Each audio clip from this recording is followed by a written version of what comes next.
Sheridan Mortlock. I am Miss Earth Australia 2022, and I am very, very passionate about the environment. It is something that I've always grown up in. My family and I grew up in the country, and we were also very lucky enough to travel around the Australian countryside for 14 months living out of a camper trailer. So every day me and my two younger brothers wake up to a different beautiful Australian scenery. So it's always been something very close to my heart, which is why I am here to do Miss Earth, to promote more and to really get the message out about just how important and how topical climate change is and how much of an issue that it is that affects everybody internationally. Thank you. Of all of the beauty pageants, why did you decide to join Miss Earth? So Miss Earth Australia was actually my first big pageant that I've ever done. I joined that in 2019, and at the time I didn't know anything about pageants. They're not very big in Australia, especially compared to the Philippines, and I've absolutely loved being here in such a pageant-loving country.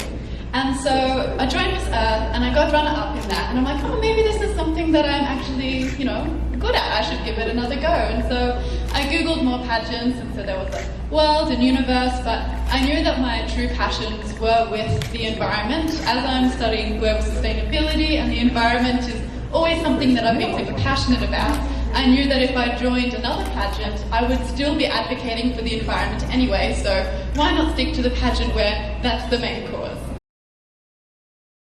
Scripts, and I just want to ask you about the issue of greenwashing among big brands, big international brands. What do you think is the solution to that kind of problem?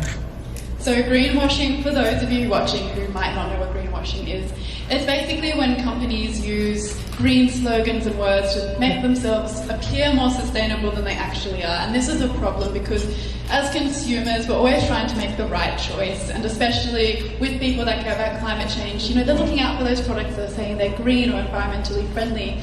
But then if you're supporting them and then they're not, it's just a betray of trust to not only the consumer, but it makes you wary of other companies that are actually doing the right thing. So what needs to happen is there needs to be a protocol in place, either government legislation or a consumer law that states that you cannot use those words and use those acronyms and ideologies if you are not in fact true and sustainable. Much like the health star rating, I believe that there should be a sustainability star rating so that we actually know who we should support.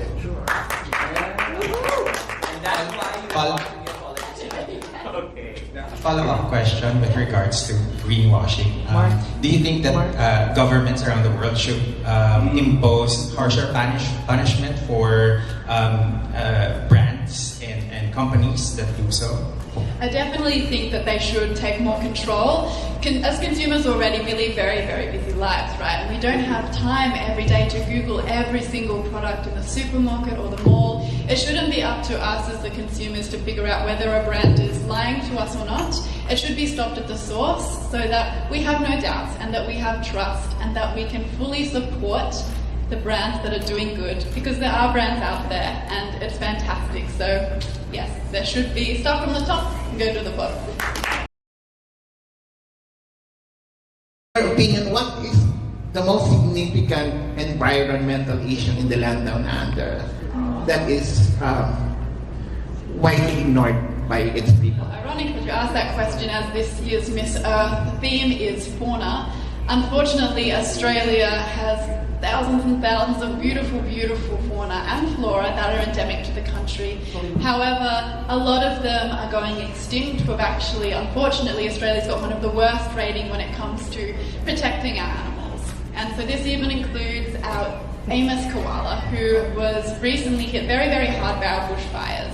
And so what needs to be done is luckily we just got a new government in, and they've just put in some new legislation to state that they're going to try and protect a certain amount of animals that are on the endangered and critically endangered list. So that's a great step in the right direction. We need more movements like this, where government is putting in legislation and funding to help protect the animals, because otherwise they'll just disappear one day and we'll never get them back.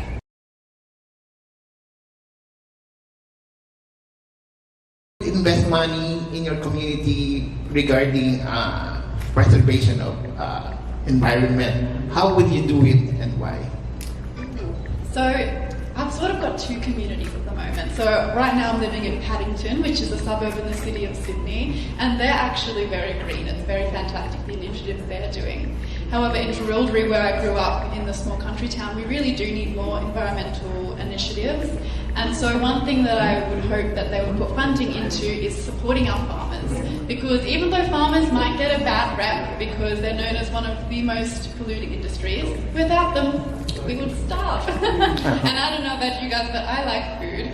So there are ways that farmers can produce agriculture much more sustainably, but what they need to do that is funding. Because already in Australia, our farmers are sort of on the back end. They've been hit by the climate change. They've been hit by fires, droughts, constant water being taken away from them. So they just need some funding and support to help that change in a more sustainable direction.